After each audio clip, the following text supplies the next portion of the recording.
Hello' friends, astro' অংকিতালৈ আপোনালোকক স্বাগতম জনাইছোঁ। আজি মই ক'ব ওলাইছোঁ নিউমৰলজিৰ প্ৰথম নাম্বাৰ 1ৰ বিষয়ে। নাম্বাৰ 1, 10, 19 আৰু 28 এইকেইটা নাম্বাৰক ৰুল কৰে নাম্বাৰ 1এ। ধীৰুভাই আম্বানী, ৰতন টাটা, বিল গেটছ আদি নাম্বাৰ 1ৰ মানুহ। নাম্বাৰ 1ৰ মানুহসকল যদিও বয়সত ডাঙৰ হয়, কিন্তু মনৰ ভিতৰত এটা সৰু বাচ্চা সোমাই থাকে। তেওঁলোক বহুত বেছি এটেনশ্যন চিকাৰ হয়, লগতে বহুত জেদিও হয় আৰু বহুত হাই এম্বিচিয়াছ হয়। বন্ধুসকল, নাম্বাৰ 1ক ৰুল কৰে সূৰ্যই মানে ছানে। তেওঁলোক বহুত টেলেণ্টেড হয় আৰু এজন ভাল লিডাৰো হয়।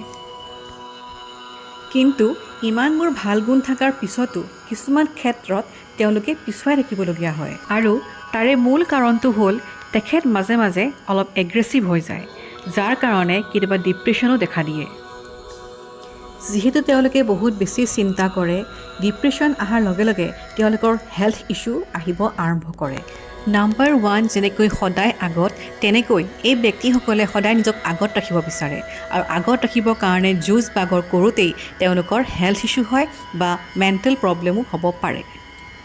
দেখাত বা কামে কাজে নালাগিলেও এইসকল ব্যক্তি বহুত ইম'চনেল হয়, কিন্তু জন্মগতভাৱে এটা ইগ' লৈ থকাৰ কাৰণে তেওঁলোকে মনৰ কথা, মনৰ দুখ, মনৰ ইম'শ্যন আনৰ আগত শ্বেয়াৰ কৰিব নোৱাৰে, যাৰ ফলত অকলে অকলে কথাবোৰ চিন্তা কৰি আকৌ দুগুণ ডিপ্ৰেশ্যনত যোৱাৰ চান্স আহি পৰে। এইসকল ব্যক্তিক মই এটাই উপায় দিম, আপোনালোকে নিতৌ সূৰ্য প্ৰণাম কৰা আৰম্ভ কৰি দিয়ক। আৰু লগতে যিহেতু আপোনালোক এজন লিডাৰ হয়, নিজৰ কমফৰ্ট জ'নৰ পৰা ওলাই পেলাই যুঁজিবলৈ আৰম্ভ কৰি দিয়ক।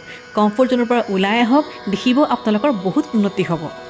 নাপাহৰিব, life begins at the and of your comfort zone. লগতে মই আজিলৈ ইয়াতে সমাপ্ত কৰিছোঁ। চাই থাকিব এষ্ট্ৰ' অংকিতা।